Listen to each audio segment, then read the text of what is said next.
دقایقی با محلات تاجیکستان همراه باشیم. خونه های قدیمی ویلایی یا هاولی اصطلاحاً.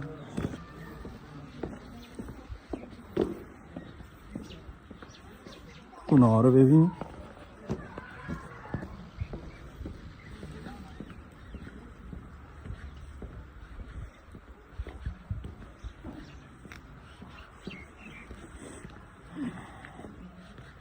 جالبه که این محله ها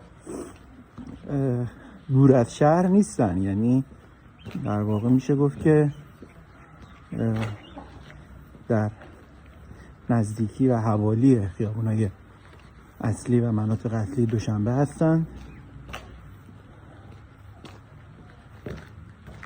به که اکثر خونه ها شماره هم دارن، یعنی همشون میشه گفت تقریبا دارای شماره هستن و مشخصه که آدرس خونه کجاست و این کدگذاری خیلی رایج هست و در همه جا دیده میشه.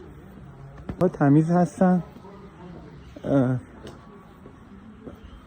کلن نمیگم آشغال نیست ولی خیلی کم هست و همین میتونه یه نکته مثبت تلقی بشه برای شهر دوشنبه.